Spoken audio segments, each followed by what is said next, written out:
Hello friends, आप देख रहे हैं आपका चैनल शेयर बाजार विद आयुष। और दोस्तों, बात करेंगे इस वीडियो के अंदर यूनिपार्ट्स इंडिया आईपीओ की लिस्टिंग डे स्ट्रैटेजी के बारे में। कल friends Uniparts India IPO list होने वाला है, तो इस वीडियो में हम ये चर्चा करेंगे कि स्टॉक कितने पर लिस्ट होगा, कितने प्रॉफिट होने की संभावना है, ये हम इस वीडियो में जानेंगे। और ये भी है कि जिनको नहीं मिला वो क्या करें। क्या यहाँ पर कोई बाइंग बन सकती है, मतलब क्या नीचे ही कई लिस्ट हो जाए तो क्या कोई अपॉर्चुनिटी होगी, वो भी हम इस वीडियो के अंदर डिस्कस करेंगे। तो एक बहुत महत्वपूर्ण वीडियो होने वाला है, तो पूरा आप ज़रूर देखिएगा। दोस्तों, पहली बार अगर आपने चैनल को विजिट किया है, चैनल को ज़रूर आप सब्सक्राइब कर लीजिएगा। सो फ्रेंड्स, कल यूनिपार्ट्स इंडिया आईपीओ हमारे शेयर बाजार में लिस्ट होता हुआ देखने को मिलेगा। जिनके पास भी आईपीओ आया है, 577 का प्राइस बैंड है, 10 रुपये इसकी फेस वैल्यू रहेगी। एंड कुल मिला के आपके पास जो शेयर आने वाले हैं वो 25 आएंगे। अब बहुत महत्वपूर्ण हो जाता है दोस्तों ऐसे आईपीओ के बारे में बात करना, जहाँ पे अगर आप सब्सक्रिप्शन देखेंगे तो बढ़िया आया। जिसमें जो सबसे ज़्यादा सब्सक्रिप्शन आया वो क्वालिफाइड इंस्टीट्यूशंस की तरफ से आया। क्यूआईबीज की तरफ से दोस्तों अच्छा पैसा आना भी एक अच्छा संकेत है। सबसे पहले तो आप ये समझ लीजिए। ज़रूर रिटेल कैटेगरी कुछ खास नहीं भरी थी, बट जो भी सब्सक्रिप्शन आया 25 टाइम्स के आसपास का, वो बढ़िया है। अब ये इंपॉर्टेंट है कि देखिए पैसा कितना बनेगा, बिकॉज अभी जो रीसेंट लिस्टिंग हुई थी धर्माज क्रॉप गार्ड की, बहुत खास नहीं थी।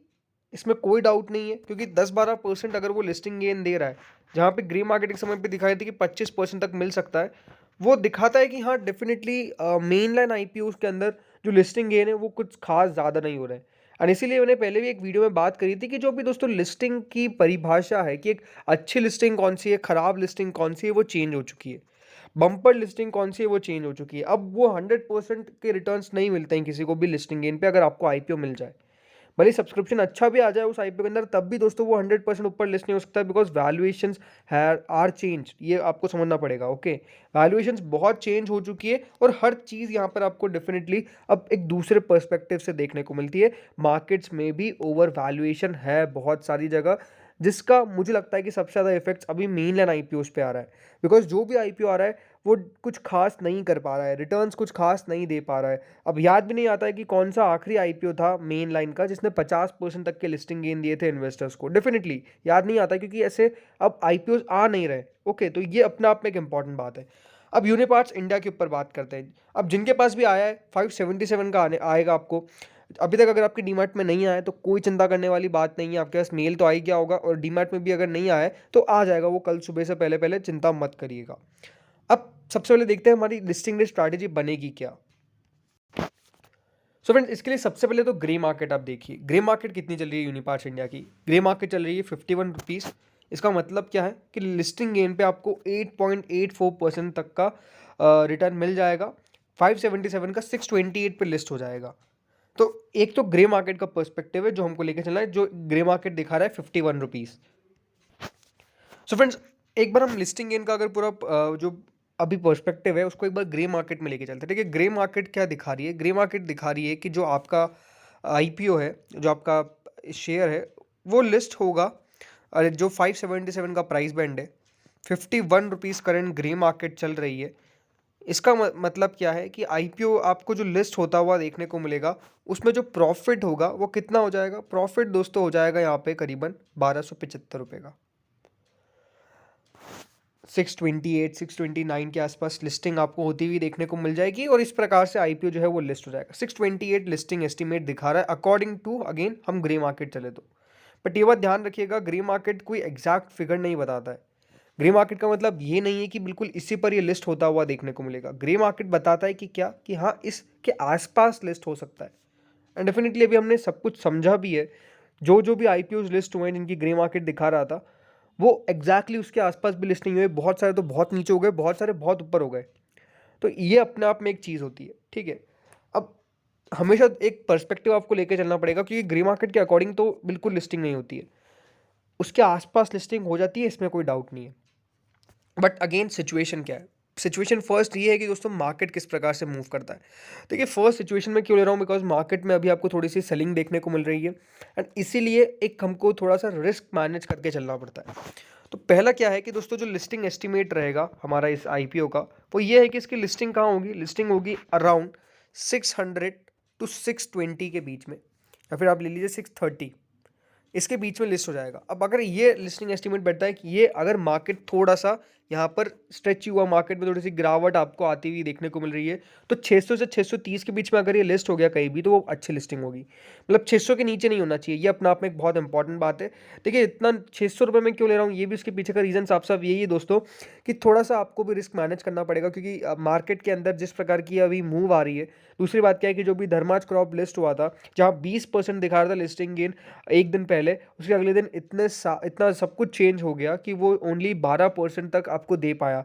तो 8% एग्जैक्टली कम हो गया, और जो लोअर इन मुझे लग रहा था कि उसके नीचे लिस्ट नहीं होगा, उसके भी नीचे लिस्ट हो गया। तो ये थोड़ा सा अब रिस्क मैनेज करके चलेंगे। तो ये है कि पहला लिस्टिंग एस्टिमेट किया कि 600 टू 630 में लिस्ट होगा। अगेन यहाँ पर प्रॉफिट कितना हो जाएगा, फिर दोस्तों प्रॉफिट एस्टिमेट यही बैठता है कि जो प्रॉफिट है आपको ऑलमोस्ट मान के चलेगा कि यहाँ पे 600 टू 1200 के बीच में होता हुआ देखने को मिल जाएगा, 1300 के बीच में जो है आपको प्रॉफिट होता हुआ देखने को मिल जाएगा। पहला तो ये है। दूसरा क्या है, दूसरा है कि मार्केट बढ़िया रहेगा, बट अगेन मार्केट बढ़िया रहने के लिए ऐसे कोई हमारे पास पॉजिटिव ट्रिगर्स भी नहीं है। यूएस मार्केट्स ने जो फ्राइडे के सेशन के अंदर गिरावट दिखाई है, अगेन ये दिखता है कि निफ्टी नीचे ही खुलेगा। तो नीचे ही खुलता है तो वो भी एक अपना आप में थोड़ा सा पर्सपेक्टिव है। लेकिन अगर सेकंड पर्सपेक्टिव हम ये भी लेके चले तो ये है कि जो लिस्टिंग है वो तब भी 615 से लगाकर 650 के बीच में हो जाए। अगर ये वाली लिस्टिंग हो गई 615 टू 650 के बीच में, मतलब आप मान के चलिए 630 के ऊपर जब भी ये आईपीओ लिस्ट हुआ, तो वो लिस्टिंग बहुत शानदार है, बहुत दमदार है, ये आपको मान के चलना है। मतलब आपको मोर देन एक्सपेक्टेशंस रिटर्न जो है वो मिल चुका है इस आईपीओ के अंदर, ये आप मान के चलिएगा। क्योंकि मार्केट में अगेन जैसा मैंने आपको बताया कि बहुत कुछ खास नहीं है, ज़्यादा अभी फोकस जो है वो डेफिनेटली आईपीओस पे हो भी नहीं रहा है। पैसा भी उस तरह से आईपीओ के अंदर आपको आता हुआ देखने को नहीं मिल रहा है जिस तरह से पहले आया करता था। अभी आईपीओ जो है वो डेफिनेटली आईपीओ मार्केट में बड़ी आईपीओ आ रहे हैं, लेकिन कुछ खास रिस्पॉन्स जो है वो डेफिनेटली आईपीओस भी लिस्टिंग पे नहीं दे पा रहे हैं, इसीलिए ये बैठता है। But again the question rises, क्या इसको लॉन्ग टर्म के लिए होल्ड कर सकते हैं? तो अगेन लॉन्ग टर्म का विचार दोस्तों, आपने आईपीओ के अंदर किस प्रकार से पैसा लगाया वो आपको समझ में आना चाहिए। अगर आपने सिर्फ लिस्टिंग गेन के लिए लगाया तो आई थिंक वो लिस्टिंग गेन पे बेच देना सही है। अगर आपने लगाया लॉन्ग टर्म के लिए कंपनी को समझ के, तो डेफिनेटली आपको होल्ड करना ही है। मेरा पर्सपेक्टिव क्या है, मुझे लगता है कि डेफिनेटली थोड़ा सा लॉन्ग टर्म के बारे में अभी विचार नहीं करना चाहिए, बिकॉज जिस प्रकार की दोस्तों यहाँ पे अभी इकोनॉमी भी है, आई डोंट नो कि कौन सी कंपनी किस प्रकार के नंबर्स पेश करते हैं। बिकॉज अगर आप रिसेशन की बात करते हैं तो एक बात आपको हमेशा समझनी पड़ेगी, कोई भी कंपनी कभी भी आपको बिलो एक्सपेक्टेशंस यहाँ पे चौंकाने वाले जो है उनके फाइनेंशियल आंकड़े दिखा दे। मतलब जो नहीं सोच सकते वो भी हो जाता है रिसेशन के अंदर। तो इसलिए लॉन्ग टर्म का भी विचार नहीं करूंगा मैं। क्यों नहीं करूंगा? बिकॉज नंबर्स डेफिनेटली कंपनी की 1-2 क्वार्टर के आने दीजिए, उसके बाद कंपनी को समझिए कंपनी में डिटेल में कि हाँ ये किस प्रकार की है। ठीक है, अगर आपको कंपनी के बारे में ज़्यादा नॉलेज है तो फिर डेफिनेटली आपको खुद को होल्ड करना पता है कि आपको किस प्रकार की कंपनी, तो आपको पता ही कि आपको लॉन्ग टर्म के लिए होल्ड करना है, शॉर्ट टर्म के लिए होल्ड करना है, या मीडियम टर्म के लिए होल्ड करना है। मैंने अपनी राय बता दी है, मेरा पर्सनल ओपिनियन है कि ज़्यादा भी लॉन्ग टर्म के बारे में नहीं सोचे तो ज़्यादा बढ़िया रहेगा। बिकॉज अगेन रिसेशन वाला अभी समय चल रहा है, भले हमारे मार्केट्स आपको आउट परफॉर्म करते हुए देखने को मिल रहे हैं, बट आपको ग्लोबल इक्विटी मार्केट्स के थोड़े से क्यूज तो लेने ही पड़ेंगे जो अभी दिख रहे हैं। तो ये बात बहुत इंपॉर्टेंट है मेरे लिए। अब क्या कोई फ्रेश बाइंग कर सकते हैं? क्योंकि लिस्टिंग एस्टिमेट तो यही है कि 600 टू 630 के बीच में होगा, और बहुत बढ़िया होगा तो 615 टू 650 के बीच में ये आईपीओ जो है वो लिस्ट हो जाएगा।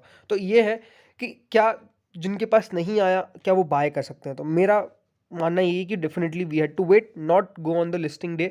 1-2 दिन वेट करिए, स्टॉक को थोड़ा सा नॉर्मल ट्रेड करने दीजिए, क्योंकि लिस्टिंग के दिन तो वैसे ही वो स्टॉक थोड़ा सा ज़्यादा एक्टिव रहता है, उसके अगले दिन भी मोस्टली एक्टिव रहता है। उसके बाद जाके थोड़ा जब स्टॉक ठंडा हो तब जाके दोस्तों उसके अंदर कोई भी बाइंग बनेगी अगर अपॉर्चुनिटी दिखती है। यानी ये है कि अगर ये शेयर बहुत नीचे लिस्ट होता है, इन द सेंस कि 600 के नीचे लिस्ट हो जाता है 580, 570, 590 के बीच में, उसके बाद जाके भी थोड़ा सा वेट करना पड़ेगा। बिकॉज आज अब धर्माज क्रॉप को भी देख रहे हैं, सी आपको हर चीज़ से थोड़े से क्यूज उठाने पड़ेंगे। बिकॉज धर्माज क्रॉप आज कितना गिर चुका है, लग रहा था कि बहुत बढ़िया करेगा बट गिर रहा है, राइट। तो ये अपने आप में एक आपके लिए साफ साफ बैठ जाता है बैठ कि थोड़ा सा वेट करेंगे तो सही रहेगा, और वही फोकस भी करना है। बट लिस्टिंग एस्टिमेट प्योरली यही है कि 615 टू 650 के बीच में अगर लिस्टिंग हो गई तो आई थिंक वो बहुत बढ़िया, मतलब 630 प्लस जब भी आईपीओ ये अगर कल लिस्ट होता है तो वो लिस्टिंग जो है दोस्तों वो बहुत बेहतर है, ये आपको मान के चलना है, बिकॉज मार्केट की भी एक्सपेक्टेशन इतनी नहीं होगी, ठीक है। तो ये बात आपको समझ के लेना है।